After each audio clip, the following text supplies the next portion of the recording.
गुरुदेव मिट्टी के इम्पोर्टेंस के बारे में बता रहे हैं।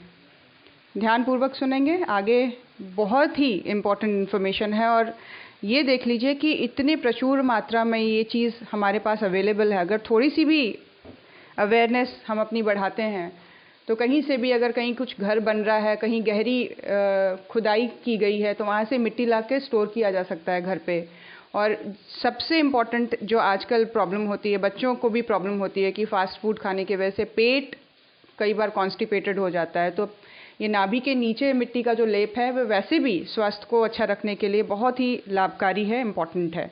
तो इसको हम लोग नॉर्मल लाइफ में कैसे प्रयोग में ला सकते हैं, इसके ऊपर गुरुदेव बता रहे हैं। गुरुदेव कह रहे हैं मिट्टी की उपयोगिता, ये 4th नया चैप्टर शुरू कर रहे हैं गुरुदेव। यह मानव स्वभाव की कमजोरी है कि जिस वस्तु को प्राप्त करने में जितना अधिक समय, व्यय, परिश्रम, कठिनाई होती है, हम उसे उतना ही महत्व देते हैं। डॉक्टरों की लंबी फीस और दवाखानों की महंगी दवाओं के बीच हम प्रकृति के इस अनुदान मिट्टी की महत्ता भूल गए हैं। हमारा ये दुर्भाग्य है। एक ह्यूमन साइकोलॉजी है ये। गुरुदेव बता रहे हैं कि जिस चीज़ में पैसा ज़्यादा लग जाए उसकी इम्पोर्टेंस बढ़ जाती है, और जो चीज़ फ्री में अवेलेबल है, प्रचुर मात्रा में अवेलेबल है, उसकी इम्पोर्टेंस तो बिल्कुल भी नहीं रहती है। तो गुरुदेव कह रहे हैं ये बड़ी दुख की बात है, दुर्भाग्य की बात है कि मिट्टी जैसे इम्पोर्टेंट चीज़ को हम भूल गए हैं। और डॉक्टरों की दी हुई दवाएँ जो कि बाद में साइड इफ़ेक्ट भी करती हैं, शरीर को और बीमार भी कर देती हैं, उस ओर हम लोग सभी भागते हैं। आपने लोगों से सुना होगा, अखाड़े की मिट्टी में बल होता है, इससे खाल में कोमलता आती है। अखाड़े की ना भी हो, कहीं की भी हो, लाभ तो मिट्टी में होता ही है। इसकी शक्ति महान है। पंडोल मिट्टी लो, ना हो तो चिकनी मिट्टी को ही पानी में मिलाओ। हाथ मत डालो, कपड़े पर मिट्टी को 3 घंटे तक रखो, फिर दूसरी बदलो। ऐसे रोगों को जिसका हाथ काटने की डॉक्टर कह चुके थे, वह भी अच्छा हो गया। मतलब जहर इतना फैल चुका था जिसके लिए डॉक्टर्स ये बोल रहे थे कि हाथ को काटना पड़ेगा, लेकिन मिट्टी के ट्रीटमेंट में ने वो स्किन से पूरी तरह से टॉक्सिक को, जहर को पूरी तरह से निकाल दिया। अब यहाँ पे पंडोल मिट्टी की चर्चा हुई है कि पंडोल मिट्टी लेकर, कपड़े में उसको लेकर, उसका एक पट्टी जैसा बनाकर उसको बांध लेने पर ऐसे कई एग्जाम्पल्स सामने आए हैं जहाँ पर डॉक्टर्स ने हाथ खड़े कर दिए, लेकिन वो मिट्टी के सहारे ट्रीटमेंट हो गई। शरीर के अंदर विष हो, ज्वर भी हो, फोड़े फुंसी हो, तब मिट्टी की पट्टी यदि अरसे तक बांधी जाए तो लाभ करती है। लंबे समय तक अगर मिट्टी से ट्रीटमेंट कर दिया जाए तो शरीर का विष, बुखार वगैरह और फोड़े फुंसी दूर हो जाते हैं। वैसे ही यदि किसी के बटिया पड़ गई हो, ना पके, ना फूटे, ना दर्द हो, तो वह मिट्टी की पट्टी से छट जाती है। कई बार मेरे ख्याल से बटिया जो वर्ड है, फुंसी जैसी है, जो पकती भी नहीं, जो फूटती भी नहीं है, और ना ही उसमें दर्द होता है। तो वो भी मिट्टी के ट्रीटमेंट से कहते हैं वो छट सी जाती है, वो भी गिर जाती है। 20-20 मिनट पर पट्टी बदली जाए। पट्टी चाहे गर्म प्रयोग करें चाहे ठंडी। इस बटिया जैसी चीज़ के लिए गर्म और ठंडी दोनों ही प्रयुक्त में लाई जा सकती है। गर्म का कल हम लोगों ने सुना ही था कि मिट्टी को गर्म करके कपड़े में, गीले कपड़े में, कपड़ा निचड़ा हुआ हो पानी से निकाल के उस कपड़े में सेक लेते हैं। तो जब गर्म मिट्टी डालते हैं तो उसका जो भाप है वो स्किन के अंदर अच्छे से प्रवेश कर जाता है और तेज़ी से ट्रीटमेंट होती है। कहते हैं 20-20 मिनट पर अगर पट्टी बदली जाए तो इसके प्रयोग से बहुत लाभ होता है। याद रहे, यदि रोग स्थान छूने पर गरम मालूम हो तो ठंडी पट्टी करें, और यदि छूने पर ठंडी मालूम हो तो गर्म पट्टी करें। गर्म और ठंडी का डिसीजन ऐसे ले सकते हैं कि त्वचा, अगर वो पार्ट अगर छूने में गर्म लग रही है तो ठंडी पट्टी करनी है, और अगर वो ठंडी लग रही है तो गर्म पट्टी की जा सकती है। मिट्टी से शरीर का संपर्क नंगे पैर चलने से ही है, पर ईंटों के फर्श, पलस्तर या तारकोल वाली सड़कों पर चलने से लाभ नहीं होगा। घास वाली भूमि पर और प्रातः ओस की बूंदें भी हो तो सोने में सुहागा होता है। अब चलने के द्वारा जब हम पृथ्वी तत्व को बैलेंस करना चाहते हैं तो इसके लिए बहुत ज़रूरी है कि पृथ्वी तत्व पूरी तरह से अवेलेबल हो, फिर वो कंक्रीट ना हो वहाँ पे ज़रा सा भी, वो या तो घास हो या तो पूरी तरह से मिट्टी हो। फोड़े तथा दर्द में जल्दी जल्दी पट्टी बदलें और यदि शरीर गर्म हो तो ठंडी पट्टी बांध लें। उकौता दाद में भी मिट्टी का प्रयोग करना चाहिए। दाद खाज जो हो जाता है कह रहे हैं, उसमें भी इसको मिट्टी के प्रयोग को लाया जा सकता है, पर कुछ अरसे तक प्रयोग करें। मिट्टी में पानी होने से सिकुड़कर पहले खून भीतर जाएगा। क्या कह रहे हैं?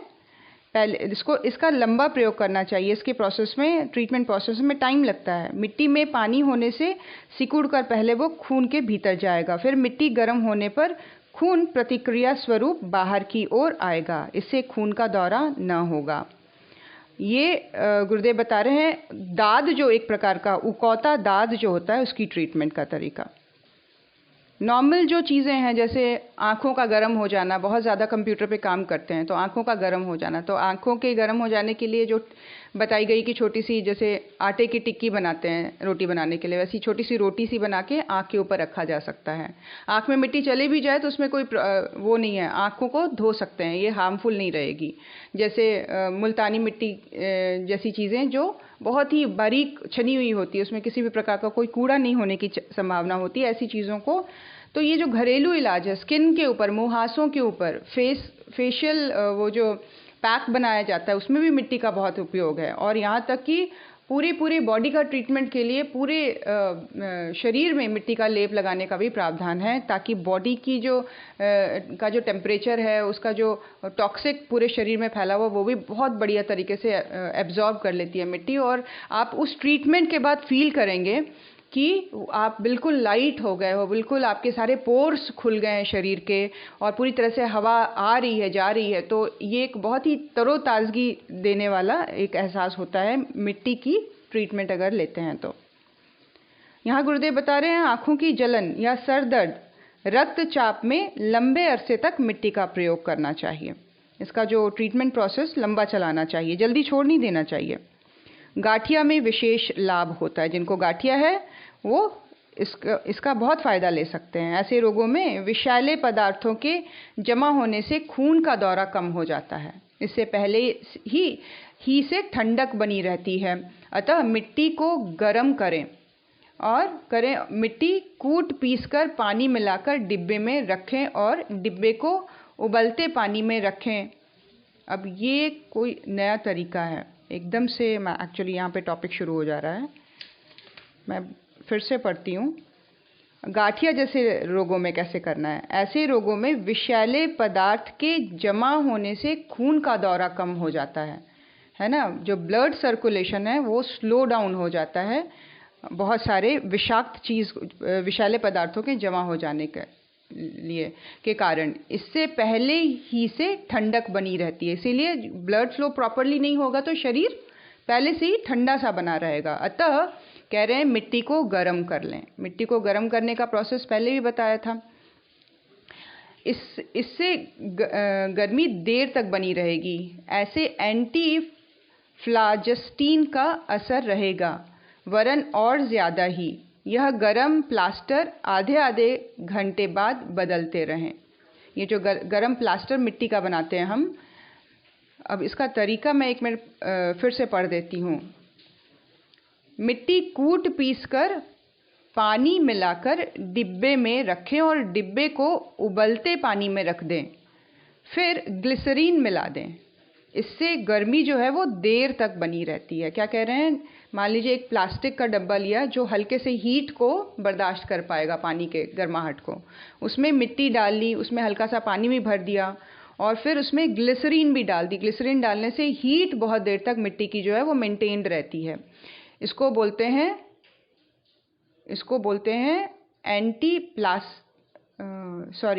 गरम प्लास्टर के नाम से इसको जाना जाता है। गरम प्लास्टर बोलते हैं ये जो डब्बे में इस तरह से मिट्टी तैयार की है, इसका प्लास्टर जैसा बना के आधे घंटे में बदलें। निमोनिया में भी यह प्रयोग किया जा सकता है। जिनको निमोनिया है उनके लिए भी ये बहुत ही उपयोगी रहेगा। 3 घंटे बाद इसको बदलें। ऐंठ और पेंडू पर भी मिट्टी का प्रयोग कर सकते हैं। पेट पर ठंडी पट्टी रखकर पेचिस में गर्म पट्टी का प्रयोग कर सकते हैं। विशेषकर पहले पहल ऐंठन कम होने पर धीरे धीरे फिर ठंडी पट्टी का प्रयोग कर सकते हैं। इसकी प्रॉपर, मैं कह रही हूँ, ये पढ़ लेना या सुन लेना सफिशिएंट नहीं है। हम सबके पास ये बुक होनी चाहिए। जिनको भी चाहिए ऑनलाइन मंगवा सकते हैं शांति कुंज से, नहीं तो मैं कोशिश करूँगी कि इस बार जब शांति कुंज जाऊँ तो ये वाली बुक सबके लिए आ सके। लेकिन जो गुड़गांव में, दिल्ली में, इस स्टेट में नहीं है, दूसरी जगह में है, वो लोग कांटेक्ट करें शक्तिपीठों में। योग एवं प्राकृतिक चिकित्सा, बहुत अच्छी इन्फॉर्मेशन, एक तरह से ये पूरी ट्रेनिंग वाली इन्फॉर्मेशन दे रहे हैं यहाँ पर कि किस तरह से आपको पूरी तरह से ट्रेन कर दिया जाए। गुरुदेव बता रहे हैं मिट्टी द्वारा इलाज को समझने के लिए नीचे दिए गए सिद्धांतों को समझने में आसानी होगी। इसको अगर मिट्टी के लेवल पर ठीक तरह से समझ जाएं कि किस प्रकार की मिट्टी होती है, कौन सी मिट्टी किस चीज़ के लिए काम में लाई जा सकती है।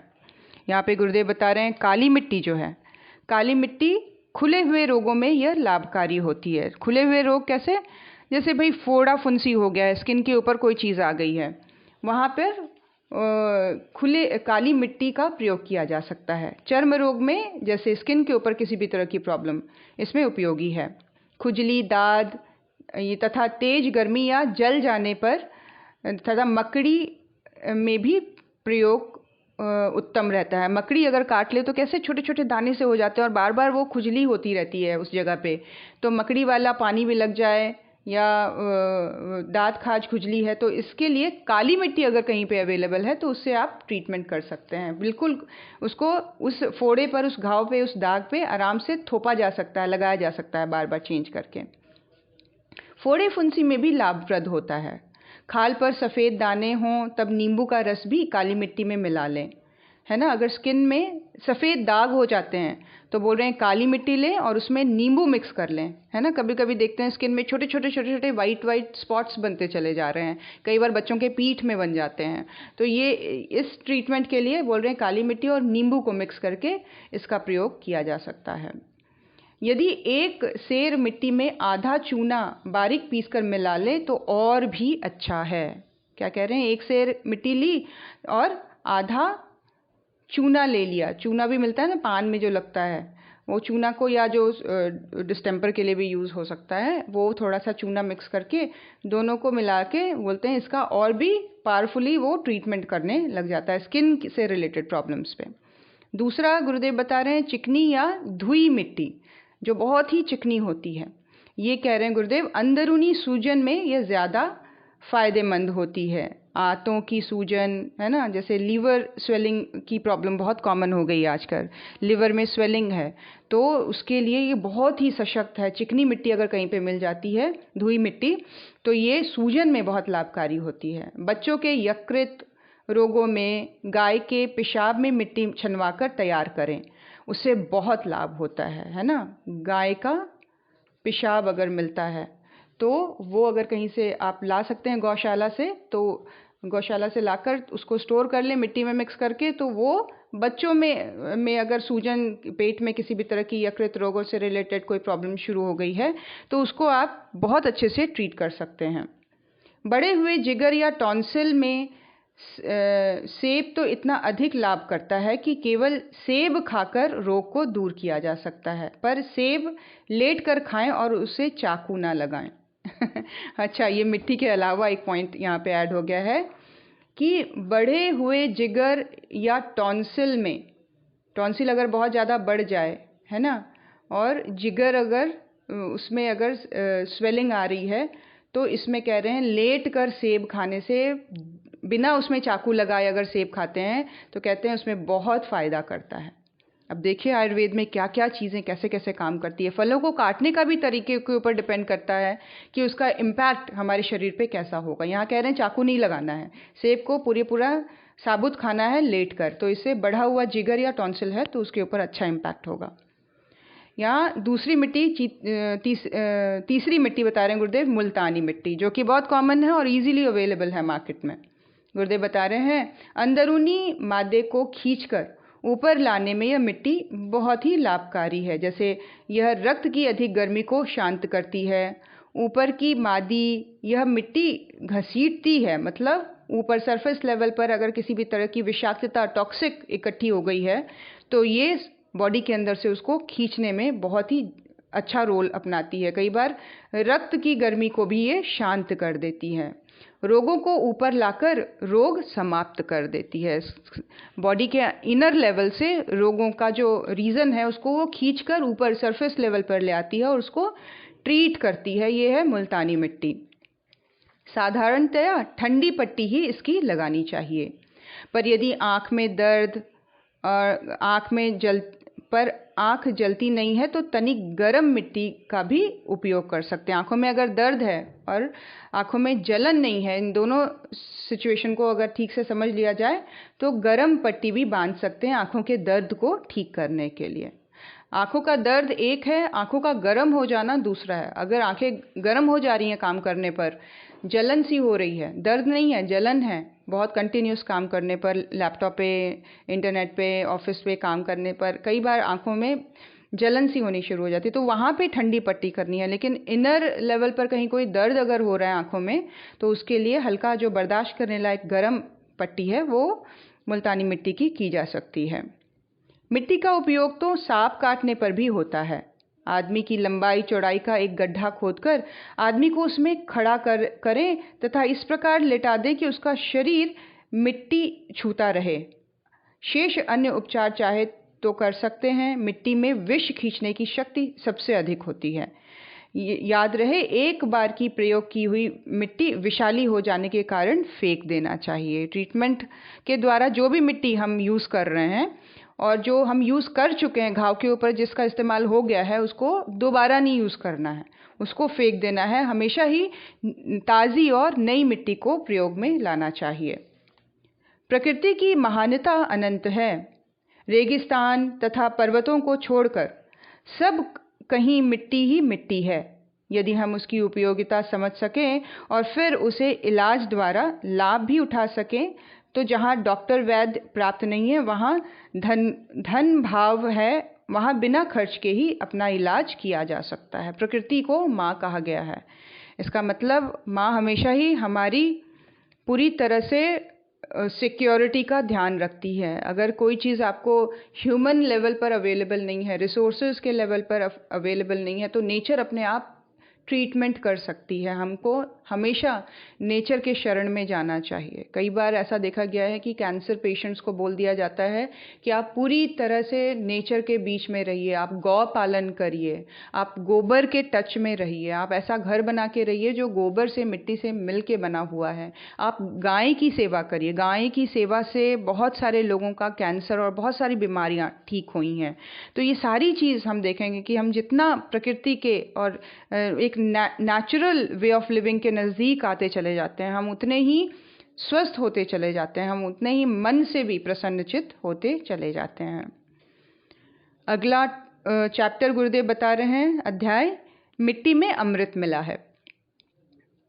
गुरुदेव कह रहे हैं, पृथ्वी, जल, अग्नि, वायु और आकाश, ये 5 तत्व हैं जिनसे शरीर बना है। इन 5 तत्वों में से जो ज़्यादा स्थूल है वह है पृथ्वी तत्व। इसमें शेष 4 तत्व मौजूद हैं। जो स्थूल है, जो बहुत ही मोटे लेवल पर अवेलेबल है, जिसको टच किया जा सकता है, देखा जा सकता है, स्पर्श किया जा सकता है, और उसमें अन्य तत्वों की भी एग्जिस्टेंस पाई गई है कि मिट्टी में जल भी है, आकाश भी है, वायु भी है, अग्नि भी है। ये सारे तत्व कुछ कुछ मात्रा में मिट्टी में मूल रूप से दिखते हैं। कोई भी प्राणी जब तक स्वस्थ रहता है तब तक 5 तत्व अपने अपने अनुपात से मौजूद रहते हैं। जब किसी में कमी बेशी हो जाती है तो प्राणी में विकार आने लग जाते हैं। मूल रूप से बीमारी का कारण जो होता है वो तत्वों में आ गए डिस्टर्बेंस की वजह से होता है। जैसे वात, पित्त, कफ क्या है, वायु, अग्नि और जल में आए डिस्टर्बेंस के कारण, इन 3 तत्वों में आए डिस्टर्बेंस के कारण हमारा वात, पित्त, कफ डिस्टर्ब होने लग जाता है। बेस लेवल पर अगर अपनी बॉडी की ट्रीटमेंट करनी है, और ऐसी ट्रीटमेंट जो समस्त रोगों का उपचार करता चला जाए, सारी प्रॉब्लम्स को दूर करता चला जाए, तो वो है 5 तत्वों के द्वारा अपने तत्वों के लेवल पर अपनी ट्रीटमेंट करवाना। यहाँ पे गुरुदेव बता रहे हैं, पृथ्वी जो है सबसे स्थूल है और समस्त तत्वों का आंशिक मात्रा में इसमें उपस्थिति है। कोई भी प्राणी जब तक स्वस्थ है, गुरुदेव कह रहे हैं, इसका मतलब है तत्व जो हैं वो बैलेंस्ड हैं, और कहीं भी कोई अगर रोग हो रहा है, विकार आ गया शरीर में, तो इसका मतलब है कि ये तत्व कहीं ना कहीं डिस्टर्ब हो रहे हैं। यो तो बीमारी का कारण मानसिक भी हो सकता है, लेकिन मानसिक बीमारियों को भी प्राकृतिक उपचार ठीक कर देते हैं। प्राकृतिक उपचार में पृथ्वी, जल, अग्नि, वायु, इन 4 तत्वों का उपयोग किया जाता है। यूं अन्न और औषधियां भी इन तत्वों से ही भरी पड़ी हैं। इन चारों लेवल पर कह रहे हैं कि यहाँ तक कि बॉडी को छोड़कर अगर मेंटल लेवल पर भी कहीं कोई डिस्टर्बेंस आती है, मानसिक रोग भी है, किसी को डिप्रेशन है, ज़्यादा सोचने की, हड़बड़ा जाने की, परेशान, नेगेटिव एक माइंडसेट को लेके चलने की, ये सारी चीज़ें अगर मानसिक रूप से हम निराश या उदास ज़्यादा रहते हैं, तो इस तरह के लेवल पर अगर हम अपने आप को पाते हैं, तो उसका भी उपचार प्राकृतिक उपचार में पृथ्वी तत्व के लेवल पर इसको भी ट्रीट किया जा सकता है। इसमें भी पॉसिबिलिटी है। गुरुदेव कह रहे हैं इसका सहारा पृथ्वी तत्व के द्वारा तो अन्य तत्वों के द्वारा तो होता ही है, लेकिन अन्न और औषधियाँ जो हमें प्राकृतिक रूप से उपलब्ध हैं, उसके द्वारा भी इन सारी चीज़ों का, क्योंकि वो सारे तत्व अन्न और औषधियों में विद्यमान हैं। अन्न भी 5 तत्वों से बना है, औषधियाँ भी 5 तत्वों से बनी है। इसके द्वारा भी तत्वों के लेवल पर ट्रीटमेंट बॉडी में की जा सकती है। प्राकृतिक उपचार में खान पान के संयम और पथ्य की आवश्यकता तो होती ही है, पर बाहरी उपचार भी आवश्यक होता है। इसमें खान पान का संयम तो रखना ही होता है। अब जैसे प्राकृतिक चिकित्सा में एनीमा भी आता है, जिस दिन एनीमा करेंगे उस दिन आपको बहुत सुपाच्य हल्का खिचड़ी या पपीता इस तरह से भोजन लेना है। एकदम से इंटेस्टाइन को खाली कर देने के बाद आप गरिष्ठ भोजन नहीं डाल सकते हैं। इसीलिए ये प्राकृतिक चिकित्सा में इस बात का बहुत ध्यान रखना होता है कि आप खान पान का संयम ज़रूर बना के रखें।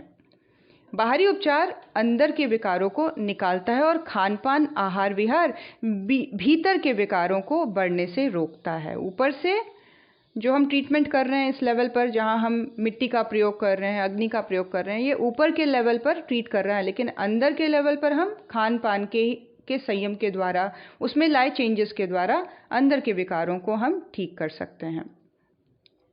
उपचार की सबसे बड़ी विशेषता यही होनी चाहिए। यदि बाहर बीमारी निकलती रहे और भीतर बीमारी बढ़ती रहे, तो इस प्रकार स्वस्थ होना कठिन है। उसी प्रकार भीतर बीमारी अच्छी होती जाए पर विकार नष्ट ना हो, ऐसे उपचार भी बेकार सिद्ध होते हैं। उपयोगिता तभी है जब बीमारी पैदा भी ना हो और बीमारी जो थी वो दूर भी हो जाए। इसीलिए बाहरी उपचार और खान पान, आचार विचार, इन दोनों पर स्वास्थ्य निर्भर करता है। ऊपर से ट्रीटमेंट, खान पान की का संयम, और यहाँ तक कि अब ये कहा जा रहा है कि आचार विचार का भी संयम हमें पूर्ण स्वास्थ्य प्रदान करता है। तत्वों के उपचार में पृथ्वी तत्व का उपचार जहाँ आसान है वहाँ निरापद भी है। मिट्टी की चिकित्सा से हानि होती ही नहीं, और छोटे से छोटे बच्चे से लेकर वृद्ध से वृद्ध व्यक्ति तक की चिकित्सा आसानी से की जा सकती है। इसका कोई साइड इफ़ेक्ट नहीं है, इसमें कोई खतरा नहीं है, इसमें कोई डर नहीं है। मिट्टी के उपचार में छोटे से छोटे बच्चे और वृद्ध से वृद्ध लोगों की बड़े आराम से चिकित्सा इस मिट्टी के द्वारा की जा सकती है। ऐसा कोई रोग नहीं जिस पर मिट्टी का उपयोग ना किया जा सके, फिर वह चाहे कैसे ही असाध्य क्यों ना हो। मरणासन रोगी भी इस उपचार से अच्छे होते देखे गए हैं। देखिए, बात विश्वास की है कि हम इस चीज़ के बारे में सबसे पहले तो कितने अवेयर हैं, हमारी नॉलेज कितनी है, हमने कितना स्टडी किया है, इसको कितना हमने अपने लाइफ में उतारने की कोशिश की है, कितना जानना है, प्रैक्टिकली छोटी छोटी चीज़ों पर कितना इम्प्लीमेंट किया है। अभी बरसातों में कई बार स्किन में छोटे छोटे दाने से हो जाते हैं बच्चों के, या कई बार मकड़ी के टच होने की वजह से छोटे छोटे दाने हो जाते हैं। उस पर मिट्टी लगा के देखा गया है कि मिट्टी लगाने पर 5 दिन में वो दाग समेत बिल्कुल गायब हो जाता है। मिट्टी का इलाज वाकई, अब यहाँ तो ये कहा जा रहा है कि जो मरणासन है, जिसको मेडिकली भी अब ये कह दिया गया है कि अब ये हम ठीक नहीं कर सकते, अब ये भगवान भरोसे है, उसको भी मिट्टी के ट्रीटमेंट को देकर उसको पूरी तरह से अच्छा किया गया है। तो मिट्टी को बहुत सही ढंग से समझने, जानने और प्रयोग करने की ज़रूरत है। मिट्टी के उपचार में अधिकतर चिकनी मिट्टी का उपयोग किया जाता है। चिकनी मिट्टी का जो तासीर है वो अंदर के जहर को खींचकर या रोग को खींचकर ऊपर ले आता है और ट्रीटमेंट में आसान कर देता है प्रोसेस को। तो ये बता रहे हैं कि जो चिकनी मिट्टी है वो बहुत इम्पॉर्टेंट है इस पूरे इसमें प्रोसेस में। साथ ही वह मिट्टी साफ जगह की होनी चाहिए, शुद्ध हो। यूँ अशुद्ध मिट्टी और विशेष हानि तो नहीं पहुंचाती पर देर लगा देती है। मिट्टी में अगर अशुद्धि होगी तो वो किसी प्रकार की हानि नहीं करेगी, हाँ, लेकिन ट्रीटमेंट प्रोसेस को स्लो डाउन कर देती है। इसीलिए अगर शुद्ध मिट्टी मिलती है तो वो ट्रीटमेंट को सही उसको एक स्पीड दे देती है। इसीलिए जहाँ तक साफ़ और गंदगी से रहित मिट्टी मिल सके वहाँ तक अन्य किसी प्रकार की मिट्टी का प्रयोग नहीं करना चाहिए। इसीलिए जब भी कहीं कंस्ट्रक्शन हो रहा हो, देखिए बहुत सारी मिट्टी निकल जाती है। बहुत गहरे मिट्टी को निकालने का वो एक अच्छा अनुपम तरीका होता है कि बेसमेंट बनने के उद्देश्य से बहुत गहरी मिट्टी ज़मीन से निकालते हैं। तो उस मिट्टी को हम लोग स्टोर कर सकते हैं कि भाई किसी को कह के बोरी में भरवा के आंगन में रखवा लिया या कहीं रखवा लिया, वो आगे छान के उसको प्रयोग में लाया जा सकता है। कपड़ छन भी किया जा सकता है, कपड़े से छान के रखा जा सकता है। तो ये सारी चीज़ें काम आ सकती है, बस हमारा ध्यान उस ओर है कि नहीं, हम वाकई में नेचर से हम कुछ सीखना या लेना चाहते हैं कि नहीं।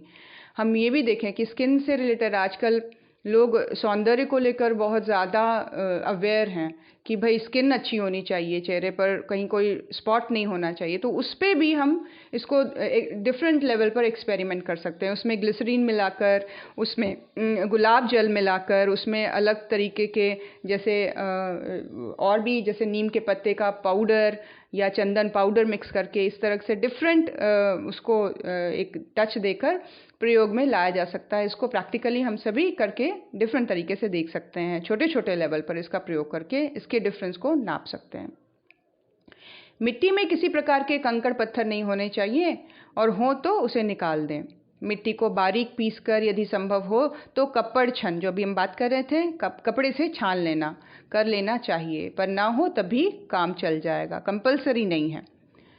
पिसी हुई मिट्टी को पानी में भिगो देना चाहिए, लेकिन इतना पानी नहीं डालना चाहिए कि वह पतली होकर बहने लगे, ना बहुत गाढ़ी और ना ही बहुत ही पतली। तो इस तरह से जैसे हम मान लीजिए कि पकौड़े के लिए जो घोल बनता है बेसन का, उस हिसाब से एक अच्छा गाढ़ा घोल जैसा बना के उसको रख सकते हैं, ताकि उसको कहीं भी उठा के अप्लाई किया जा सके चोट पर या कहीं पे भी रोगों के ऊपर लेप करने में आसानी हो। इस तरह का गाढ़ा एक वो बना के उसका रख लें।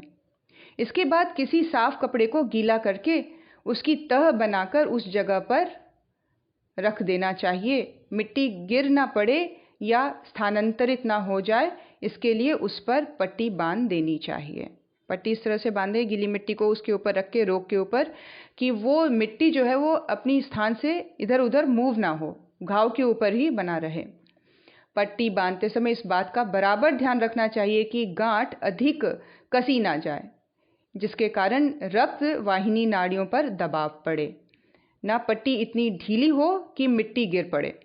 पट्टी बांधने का उद्देश्य इतना ही है कि मिट्टी अपने स्थान पर बनी रहे, अपना काम करती रहे, ना इतनी टाइट बांधे कि ब्लड प्रेशर के ऊपर उसका ब्लड के ऊपर उसके फ्लो के ऊपर कोई डिफरेंस आए, या इतनी ढीली बांधे कि वो इधर उधर मूव होता चला जा रहा है। सही तरीके से पट्टी को बांध दे ताकि जो मिट्टी है वो अपना काम कंटिन्यूअस उस रोग के ऊपर कर सके। जुकाम की अवस्था में गले पर, सिर दर्द में सिर पर या माथे पर, आँख दर्द में आँख बंद करके उसके पलकों पर, दांत दर्द की अवस्था में जबड़े पर बाहर गालों के ऊपर से मिट्टी को रखा जा सकता है। मुंह के अंदर मिट्टी नहीं घुसानी है, ऊपर से जबड़ों के उस पोर्शन में मिट्टी को लगाया जा सकता है। गले की सूजन या खांसी अगर हो गई है तो सामने गले के ऊपर या छाती पर मिट्टी का लेप कर सकते हैं। कान में दर्द में कान के चारों ओर मिट्टी का लेप कर सकते हैं। कान में अगर कहीं पे भी दर्द है तो कान के चारों तरफ, ऊपर नीचे चारों तरफ मिट्टी का लेप लगा लें। पेट दर्द में पेट पर, गुर्दे के दर्द में गुर्दे पर, अंडकोश वृद्धि में अंडकोश पर, आतंकशक, ये पता नहीं क्या है, कमर दर्द में कमर पर, ज्वर में समस्त शरीर पर। बुखार अगर हो गया और बुखार बहुत दिन से उतर नहीं रहा है तो पूरे शरीर पर मिट्टी का लेप करना बहुत ही फायदेमंद होता है। अगर शरीर बहुत गर्म है, ठंडी मिट्टी का लेप। बुखार में समस्त शरीर पर। अफरा, आव आदि उदर रोगों में, उदर रोग संबंध पेट से रिलेटेड विकारों में पेट के ऊपर मिट्टी का लेप करना चाहिए। जहरीले जानवर जैसे सांप, बिच्छू आदि के काटने पर उस स्थान पर मिट्टी का लेप कर दें। छाजन, खाज, खुजली की अवस्था में जिस जगह पर व्याधि हो मिट्टी का लेप कर दें। तो ये तरीके बताए गए हैं, फिर से एक बार पढ़ देती हूँ। अगर जुकाम नहीं जा रहा है, बहुत दिन हो गए जुकाम की अवस्था में, गले पर किया जा सकता है। सिर दर्द में माथे पर या सर पर मिट्टी का लेप कर सकते हैं। आँख दर्द में आँख बंद करके पलकों के ऊपर, दांत दर्द में गालों के ऊपर से उस जबड़े के पोर्शन में मिट्टी का लेप। गले में सूजन हो रही है तो छाती पे, है ना, और खांसी बहुत बढ़ गई है तो छाती पे कर सकते हैं। और कान में दर्द है तो कान के चारों तरफ, पेट में दर्द है तो पेट के ऊपर। इस तरह से गुरुदेव ने बताया। उदर में दर्द है तो उदर के ऊपर लेप कर देना चाहिए।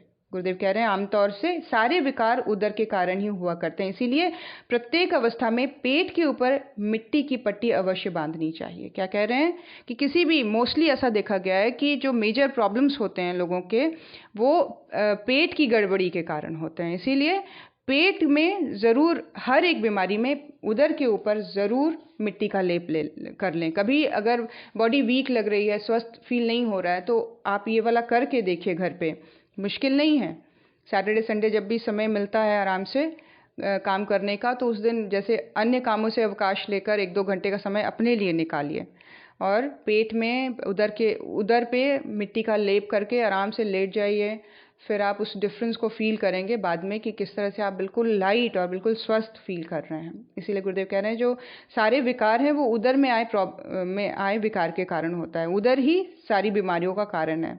इसीलिए उसमें हर एक बीमारी में उदर के ऊपर तो अवश्य ही मिट्टी की पट्टी रख देनी चाहिए।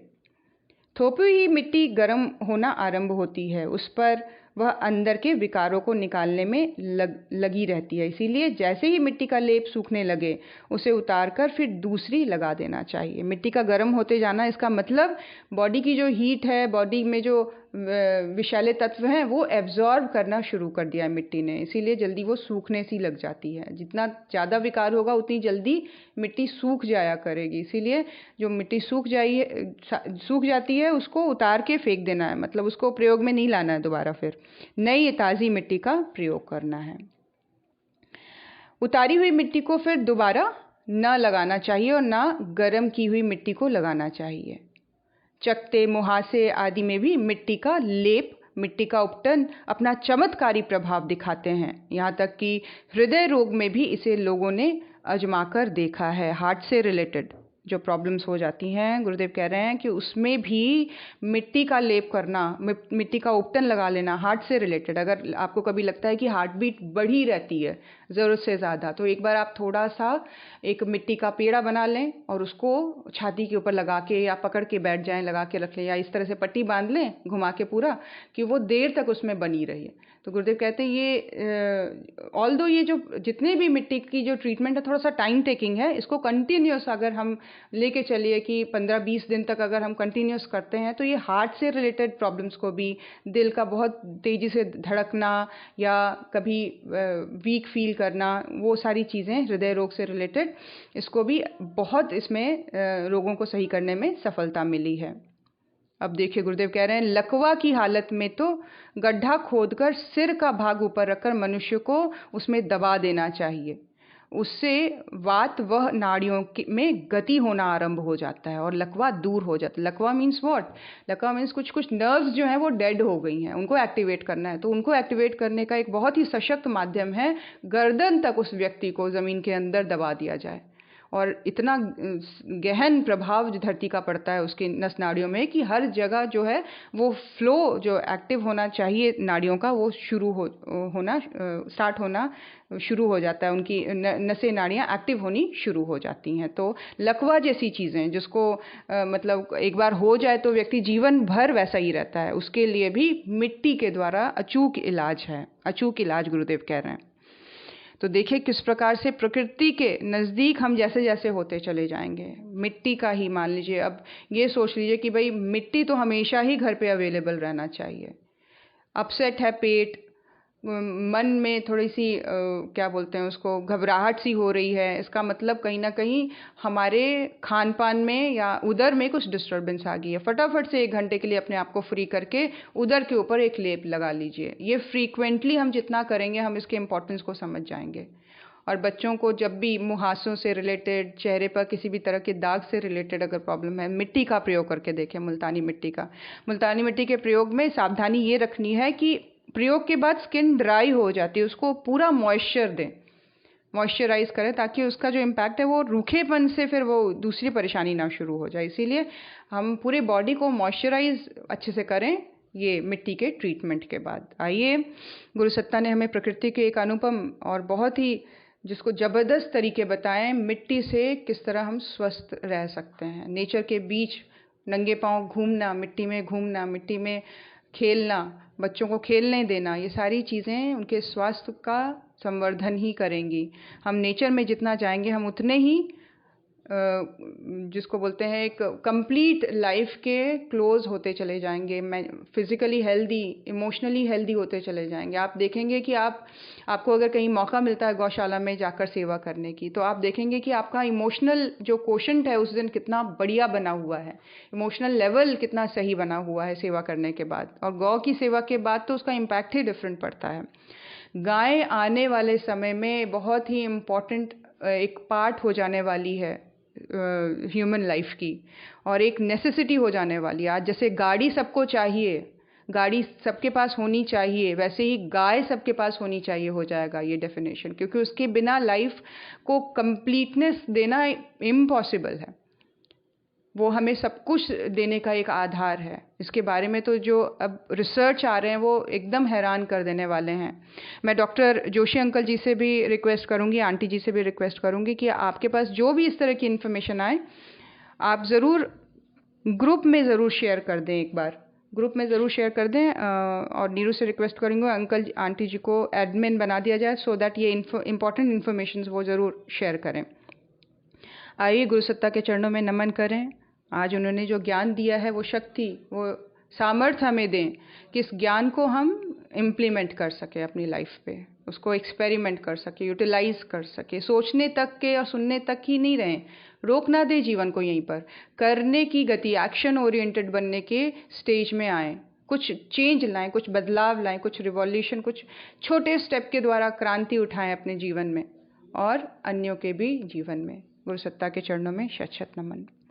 ओम नमोस्त्वनन्ताय सहस्रमूर्तये सहस्रपादाक्षिशिरोरुबाहवे सहस्रनाम्ने पुरुषाय शाश्वते सहस्रकोटियुगधारिणे नमः। सहस्रकोटियुगधारिणे नमः। ओम श्री गुरुदेवाय नमः।